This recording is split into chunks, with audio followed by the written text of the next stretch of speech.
حضرت یوسف علیہ السلام کی شخصیت پر نظر ڈالو. تھوڑا سا میں اشارہ کروں گا. یوسف علیہ السلام چھوٹے تھے. سارے بھائیوں نے باپ سے کہا اے ابو جان یوسف کو ہمارے ساتھ بھیج دیجئے, ہمارے ساتھ کھیلے گا کودے گا, اکیلے گھر میں رہتا ہے بور ہوتا ہے, ہم اس کے بھائی ہیں, ہم لے کر جا رہے ہیں. یعقوب علیہ السلام نے یوسف کو اپنے دوسرے بیٹوں کے ساتھ بھیج دیا, لیکن ان کے دل میں تو کدورت اور حسد تھا, اس لیے سارے بھائیوں نے مل کر یوسف کو ایک اندھے کنویں کے اندر, ایک ویران کنویں کے اندر ڈال دیا. اب دیکھیے گا, کنویں کے اندر ڈال دیا, پھینک کے چلے آئے, اور گھر پہ آنے کے بعد انہوں نے اپنے باپ سے کیا کہا, یا ابانا, قرآن دیکھیے, یا ابانا انا ذهبنا نستبق وترکنا یوسف عند متاعنا فاکلہ الذئب. آئے ابو جان ہم یوسف کو لے کر جنگل میں گئے, ہم نے اپنے سامان کے پاس یوسف کو بٹھا دیا, ہم نے اپنے سامان کے پاس یوسف کو بٹھا دیا, ہم کھیل کود میں لگ گئے, دوڑ بھاگ میں لگ گئے. فَأَكَلَهُ الذِّئْبُ, ایک بھیڑیا آیا اور وہ یوسف کو کھا گیا. حالانکہ یوسف کو انہوں نے کنویں میں پھینکا تھا, لیکن باپ سے کیا کہہ رہے ہیں, ہم نے یوسف کو اپنے سامان کے پاس بٹھا دیا تھا نگرانی کے لیے, اور ہم کھیل کود میں لگ گئے اور یوسف کو بھیڑیا کھا گیا. وَمَا أَنْتَ بِمُؤْمِنٍ لَنَا, بات کی سٹائل دیکھیے. جھوٹے لوگ اپنی بات کو اسی طریقے سے کیسے پیش کرتے ہیں, کس انداز سے. اللہ کی قسم, ایک مہینے میں ہم تمہارا پیسہ لوٹا دیں گے, بیٹی کی شادی ہے اور 4 سال تک مانگتے پھر رہے ہو. اب آپ اپنا پیسہ ایسے مانگ رہے ہو جیسے بھیک مانگ رہے ہو. وَمَا أَنْتَ بِمُؤْمِنٍ لَنَا, اور آپ ہماری بات کیوں ماننے لگے, آپ ہمیں سچا نہیں جانیں گے, آپ ہماری بات کیوں مانیں گے. وَلَوْ كُنَّا صَادِقِينَ, اگرچہ ہم سچ ہی کیوں نہ بول رہے ہوں. بات آئی گئی, ختم ہو گئی. ادھر یوسف علیہ السلام کنویں میں ہیں, ادھر ایک قافلہ آیا, اس کو پانی کی ضرورت تھی. ایک آدمی نے اپنا ڈول, اپنا برتن پانی کنویں میں ڈالا پانی حاصل کرنے کے لیے, اور جب نکالنا چاہا کہ پانی آ گیا, کیا دیکھتا ہے بہت بھاری ہو گئی رسی, کھنچ نہیں رہی. جب جھانک کر دیکھا تو اس ڈول کے اندر یوسف بیٹھے ہوئے ہیں, ایک لڑکا بیٹھا ہوا ہے. اس نے جھانک کر دیکھا, قافلے والوں سے کہا یا بشرا ھذا غلام, اے لوگوں خوشخبری ہو, ہم پانی لینے کے لیے اس کنویں کے پاس آئے, لیکن یہ کنواں تو ویران ہے, اندھا ہے, اس کنویں میں پانی نہیں ہے, لیکن خوشخبری ہو ایک بچہ ہمیں مل گیا ہے. اس بچے کو نکالا گیا, یوسف کو نکالا گیا. خوش ہیں سب, چلو جلدی کرو, اس بچے کو مصر کے بازار میں بیچ دیتے ہیں, ہمارے ہاتھ آ گیا ہے, ہم اس کو بیچ دیتے ہیں. چوری کا مال لوگ جتنی جلدی ہو نکالنا چاہتے ہیں, کوئی اس کا اصلی مالک نہ آ جائے. اس لیے کلیا چک کے علاقے میں چلے جاؤ, 20,000 روپے کا موبائل 2,000 روپے میں آپ کو مل جائے گا. آپ کے علاقے میں بھی ہوتا ہوگا, چوری کا مال لوگ بہت سستے میں دے کر چلے جاتے ہیں. ان کو یہ بچہ ملا, انہوں نے سوچا جلدی سے تقسیم, جلدی سے بیچ دو اس کو. مصر کے بازار میں گئے, یوسف جیسا خوبصورت بچہ, یوسف جیسا خوبصورت اور حسین و جمیل لڑکا کتنے میں بکا, آپ تعجب کریں گے قیمت, اتنا خوبصورت بچہ. لیکن وَشَرَوْهُ بِثَمَنٍ بَخْسٍ دَرَاهِمَ مَعْدُودَةٍ, چند کھوٹے سکوں میں انہوں نے بیچ دیا. جو مل رہا مل جائے, جلدی سے بیچ کر آپ. قرآن نے قیمت بتائی, قرآن نے یوسف کی قیمت بتائی. کتنے میں بیچا یوسف علیہ السلام کو, وَشَرَوْهُ بِثَمَنٍ بَخْسٍ دَرَاهِمَ مَعْدُودَةٍ, چند گھسے پٹے, چند کھوٹے سکوں میں بیچ دیا, یعنی معمولی رقم میں بیچ دیا. لو, اور جو مل گیا لے کے چلے گئے. یوسف علیہ السلام کو کس نے خریدا, بادشاہ مصر نے. چاہتا تو لمبی رقم دے سکتا تھا, لیکن نہیں, چند سکوں میں خرید لیا اور یوسف کو اپنے گھر لایا. اور جب لایا تو اپنی بیوی سے کہا کھلاؤ پلاؤ پال پوس کے بڑا کرو, ہمارے پاس کوئی اولاد نہیں ہے. یہ یوسف, یہ آگے چل کر یہ بچہ ہمارا بیٹا بنا, ہم اس کو بیٹا بھی بنا سکتے ہیں, یا ہمیں کوئی فائدہ ضرور پہنچائے گا. ادھر بادشاہ مصر کی بیوی اس بچے کی دیکھ ریکھ کرنے لگی، کھلانے پلانے لگی، پال پوس کر بڑا کرنے لگی، اور جب پال پوس کر بڑا کر دیا اور یوسف جوان ہو گئے، بالغ ہو گئے، تو یہ بادشاہ مصر کی بیوی کا دل ہی یوسف کے اوپر آ گیا۔ اب منظر دیکھیے، یوسف علیہ السلام پر دل آ گیا، بہلانے لگی، پھسلانے لگی، اپنے قریب لانے کی کوشش کرنے لگی، لیکن یوسف علیہ السلام بچے رہے۔ اب یہ چرچا عورتوں میں عام ہو گیا، پورے مصر کی عورتوں میں یہ چرچا ہو گیا، اور عورتیں کہنے لگی واہ یوسف کو دیکھو، بادشاہ کی بیوی کو دیکھو، عزیز مصر کی بیوی اپنے غلام کو دل دے بیٹھی، اس کے ساتھ غلط کام کرنا چاہتی ہے۔ عورتوں میں چرچا ہو گیا۔ عورتوں میں چرچا بہت خطرناک ہوتا ہے اور بہت جلدی ہوتا ہے۔ اگر آپ کو کسی چیز کو بہت جلدی فیمس کرانا ہو اور کسی چیز کو بہت جلدی پرچار کرانا ہو تو ایک دو عورتوں کو بتا دیجیے، شام تک پورے محلے کو خبر ہو جائے گی۔ ایک آدمی تھا بیچارہ، شوہر، وہ ایک تربوز کاٹ کے لایا، تربوز، اور اس نے دوپٹے میں لپیٹ لیا۔ دوپٹہ جانتے ہیں نا عورتیں جو اوڑھتی ہیں، اس دوپٹے میں لپیٹ لیا۔ تربوز لال تھا تو دوپٹہ لال ہو گیا اوپر سے۔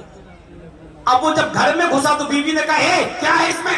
اس نے کہا چپ رہو میں بتاتا ہوں، چپ چپ چپ۔ وہ گیا اور اندر جا کر ایک الماری میں اس کو رکھ دیا۔ بیوی کہتی کیا لے کے آئے ہو تم؟ اس نے اپنی بیوی سے کہا سنو، ایک آدمی سے دشمنی ہو گئی میری، میں نے اس کی گردن کاٹی ہے، ایک آدمی کا مرڈر کر کے آیا ہوں، اس کی گردن ہے، ابھی دن میں پھینکنے جاؤں گا تو پکڑا جاؤں گا، رات ہونے تو میں اس کو ندی میں پھینک کے آؤں گا، ابھی شور مت کرو، بس جاؤ تم کام میں لگ جاؤ۔ مار دیا ہم نے، ایک آدمی کا قتل کر دیا۔ یہ کیا کیا تم نے؟ تم میری بیوی کو کہنا نہیں کسی سے؟ نہیں۔ ظہر کے بعد لایا تھا تربوز، لپیٹا تھا، لال ہوا تھا دوپٹہ، الماری میں رکھا تھا، لیکن مغرب کی اذان ہوتے ہوتے پولیس گھر پہنچ گئی، چھاپا مارا، بھیڑ لگ گئی لوگوں کی۔ یہ آدمی کہہ رہا کیا کر رہے ہو بھائی؟ کہا نہیں مجھے خبر ملی ہے تم نے کسی کا مرڈر کیا ہے۔ ارے صاحب میں مرڈر کروں گا؟ آج تک میں مرغی تو کاٹ نہیں پاتا ہوں، آدمی کو کاٹوں گا؟ کیا بات کر رہے ہو؟ تو آدمی مسکراتے ہوئے کہتا ہے کہ آپ کو جو خبر لگی ہے صاحب وہ صحیح لگی ہے، لیکن میں آپ کو اس کی حقیقت بتاتا ہوں، آؤ میرے ساتھ۔ کہا کیا؟ الماری کھولی، تربوز نکالا، دوپٹہ ہٹایا، صاحب یہ تربوز تھا، اب آپ دیکھ لیجئے میرا پورا گھر، کہیں گردن نہیں ملے گی۔ کہا پھر یہ کیوں کیا؟ کہا میں تربوز کاٹ کے لایا تھا اور میں نے اس کو دوپٹے سے ڈھک دیا تھا، دوپٹہ تربوز کے کلر سے لال ہو گیا، بیوی کو میں نے یہ کہا کہ کسی کو مار کے آیا ہوں اور رات میں پھینکنے جاؤں گا اس کی گردن کو۔ میں یہ دیکھنا چاہتا تھا کہ عورتوں کا پیٹ کتنا مضبوط ہوتا ہے، میں یہ دیکھنا چاہتا تھا کہ کوئی راز کی بات اپنی بیوی کو بتانا چاہیے کہ نہیں بتانا چاہیے، بس میں یہ اندازہ لگانا چاہتا تھا، اور میں بخوبی واقف ہو گیا ہوں کہ اب کتنا اپنی بیوی سے کوئی بات شیئر کروں گا اور کتنا نہیں کروں گا، بس یہی بس ایک چیز تھی میرے اندر۔ پولیس والوں نے کہا چھوڑ تو دیا دو چار تھپڑ مار کے، کہا کمینہ پریشان کر رہا، لیکن واقعی تم نے صحیح کیا ہے، واقعی عورتوں سے کوئی بات شیئر نہیں کرنا چاہتی۔ بتائیے اس کتنی خاموشی کے ساتھ اس نے رکھا اور شام تک پولیس آ گئی۔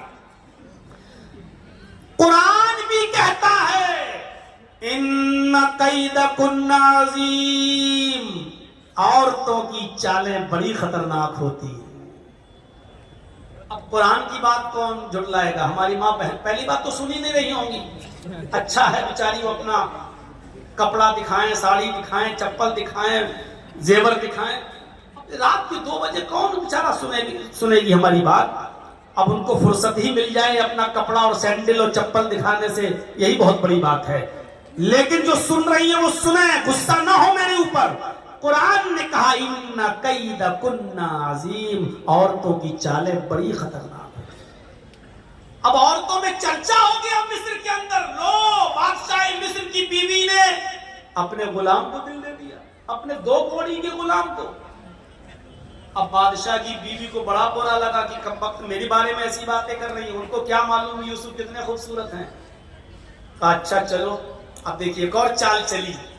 بادشاہ مصر کی بیوی نے کیا چال چلی؟ ساری عورتوں کو بلائی، دعوت دے دی، دسترخوان لگا دیا، سب کے سامنے پھل رکھ دیے اور چھری رکھ دی، لو پھل کاٹو اور کھاؤ۔ یہ بھی ایک چال تھی۔ عورتوں نے چھری اٹھائی اور پھل کاٹ کاٹ کے کھانے لگی۔ یوسف سے کہا بادشاہ مصر کی بیوی نے، یوسف ان عورتوں کے سامنے سے گزر جاؤ۔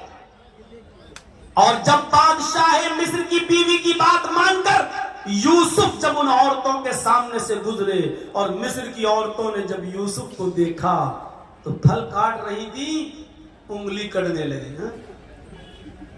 کبھی کبھی آپ دیوار پہ تیز سر مار دیں تو اس وقت آپ کو تکلیف نہیں ہوگی، آدھے گھنٹے کے بعد درد ہوگا۔ اوف، کبھی کبھی اچانک آپ کو چوٹ لگ جائے تو اس وقت وہ جگہ سن ہو جاتی ہے، آپ کو تکلیف نہیں ہوگی، بعد میں تکلیف ہوتی ہے۔ عورتوں نے ادھر یوسف کو دیکھا تو انگلیاں کاٹ دی، اور ایسے نہیں کٹی نہیں، قرآن کہتا قطعنا ایدیہن، انگلی کٹی نہیں، ٹکڑے ٹکڑے ہو گئی، ادھر سے کٹی ادھر سے کٹی ادھر سے کٹی، گرنے لگی۔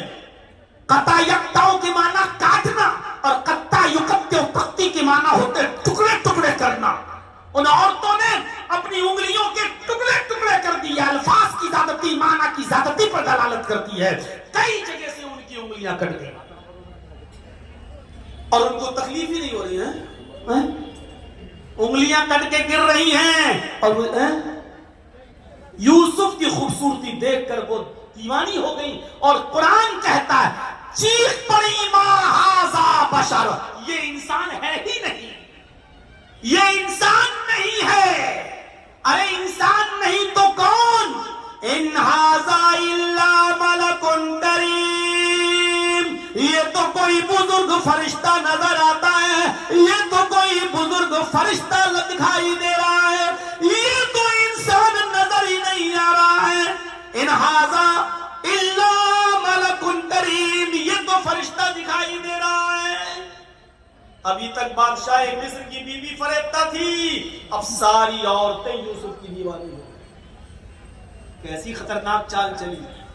اب ان عورتوں سے کہا دیکھ رہی ہو نا، اب بتاؤ میرا کیا قصور ہے؟ ایک اور چال، کیسی خطرناک چالیں ہوتی ہیں عورتوں کی۔ فون نمبر بھی ڈھونڈ لیں گی، کال بھی کریں گی، رات بھر جگائیں گی بھی، چیٹنگ بھی کریں گی،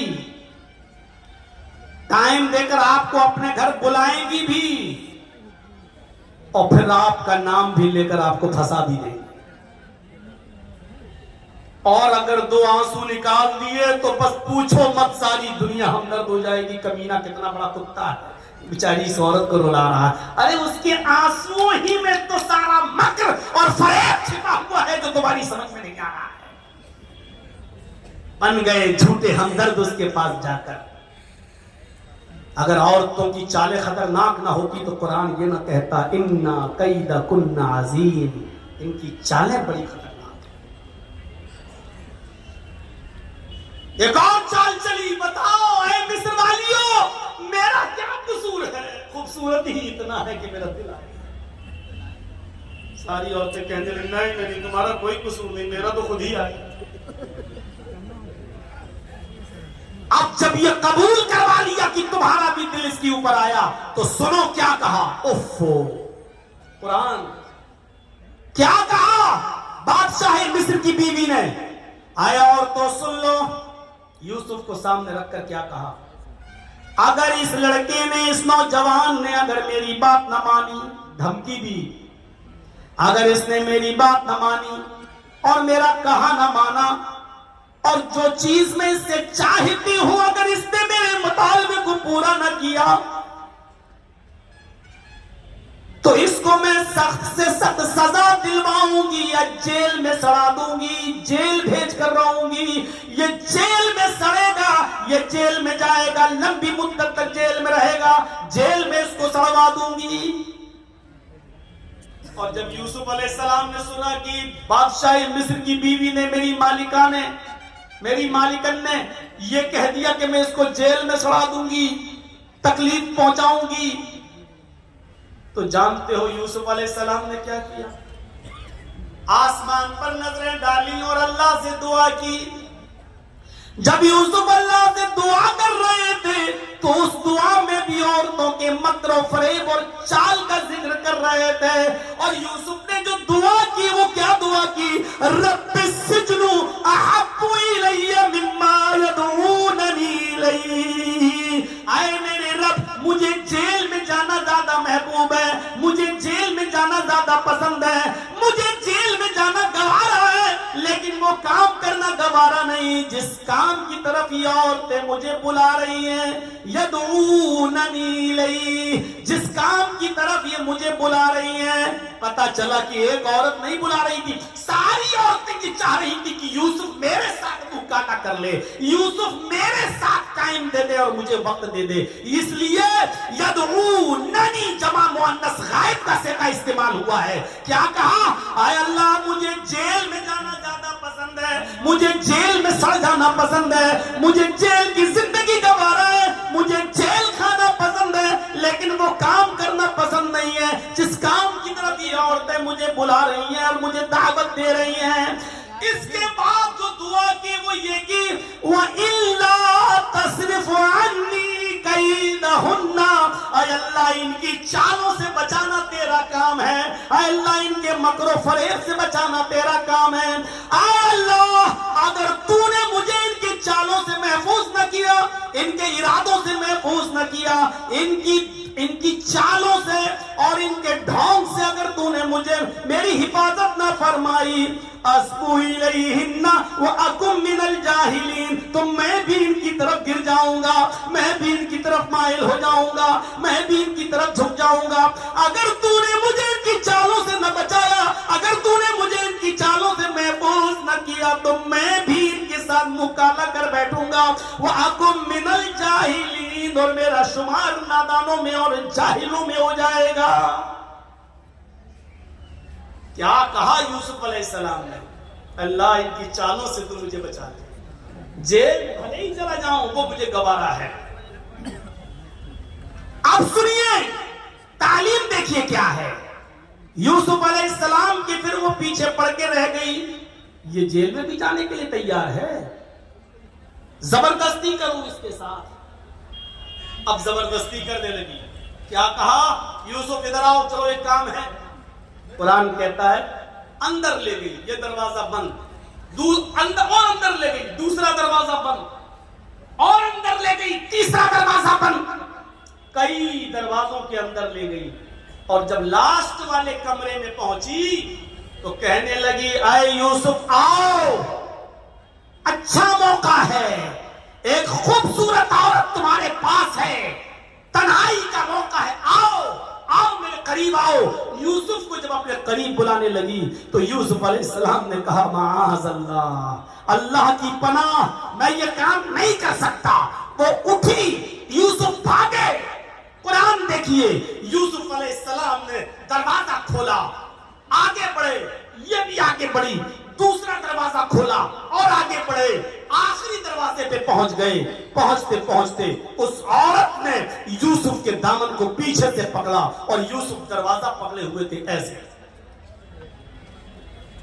یوسف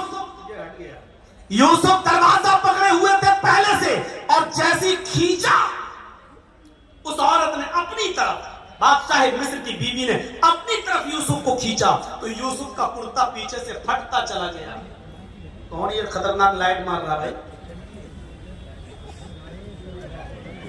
یہ لائٹ لڑکیوں پہ ماری جاتی ہے تو مجھ پہ مار رہے ہو؟